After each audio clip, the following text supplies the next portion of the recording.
nakumbuka wakati tunakuwa watoto, tuko wadogo, tulikuwa tuna vitu vyetu tunakuwa tunamuomba Baba, lakini hivi inakuwa vigumu sana kutoka, na unajua kabisa jambo hili bila kumfuata Baba, kumwambia akiwa ametulia, hatoi. Tunajaribu kwenda strategic kwamba tumsifie, tuongee naye, yani umvute mpaka afike mahali ukishaachilia lile ombi lako akwambie hakuna neno. Lakini ukikurupuka tu, Baba naomba kitu fulani, yani kwanza anaweza akakupiga kibao, kwanza anaweza kukwambia hakuna, yani akakuembarasi hapo hapo na ukajisikia vibaya na asikupe kweli. Kwa hiyo kuna technique tulikuwa tunafanya na wadogo zetu kwamba tunaenda kumwomba Baba kitu, amekaa kwenye kochi lake, tunasubiri ameshakula, ameshiba, tunamfuata, Baba tunaomba kitu fulani. Tukiona anakataa, tunamshika kidevu. Yani unaenda unamshika kidevu, Baba tunaomba hivi, Baba tunaomba hivi. Unaona tayari ana feel upendo wa watoto kwamba mpaka wamefika wananinyenyekea hivi, wanashika kidevu. Sijui hii ni katika kabila la Wachaga whatever, lakini ni full of respect kwamba I beg you, naomba kitu fulani. Hawezi kukunyima. Yani ukishafika eneo la kukamata kidevu chake hakunyimi. Hivyo ndivyo Mungu alivyo. Ukiona mwanadamu anafanyiwa hivyo, basi hata Mungu ni hivyo hivyo. Lazima uende kwake kwa unyenyekevu, ukimpa sifa zake zote. Yani ukimpa kila, yani hivyo. Sasa wewe huwezi kukurupuka leo useme kwamba Baba naomba kitu fulani. Lazima uanze na sala.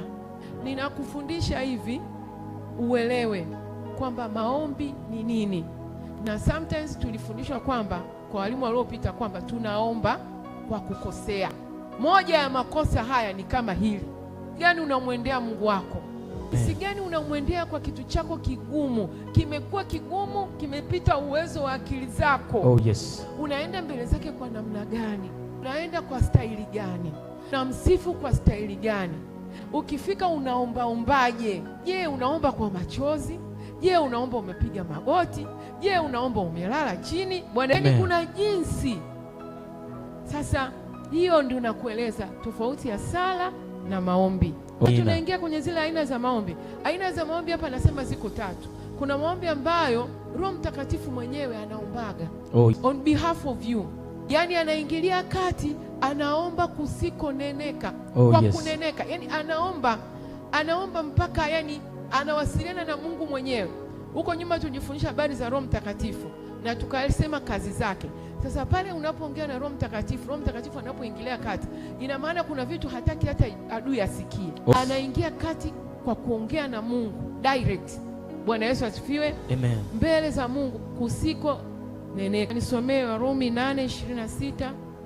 Biblia inasema, kadhalika Roho naye hutusaidia udhaifu wetu, kwa maana hatujui kuomba jinsi itupasavyo, lakini Roho mwenyewe hutuombea kwa kuugua kusikowezwa kutamkwa. Hutusaidia udhaifu wetu. Unajua kuna jinsi ambavyo umeenda mbele za Mungu, umeomba, kumbe umeomba kwa makosa, kwa kuna udhaifu. Jamani, Mungu amenyoka.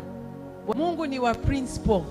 Kuna jinsi ambavyo unamwendea kwa makosa. Sasa Roho Mtakatifu kazi yake ni kuangalia ile sehemu ambayo umekosea wewe, anaenda sasa kuomba on behalf of you, na anaomba kwa kunena.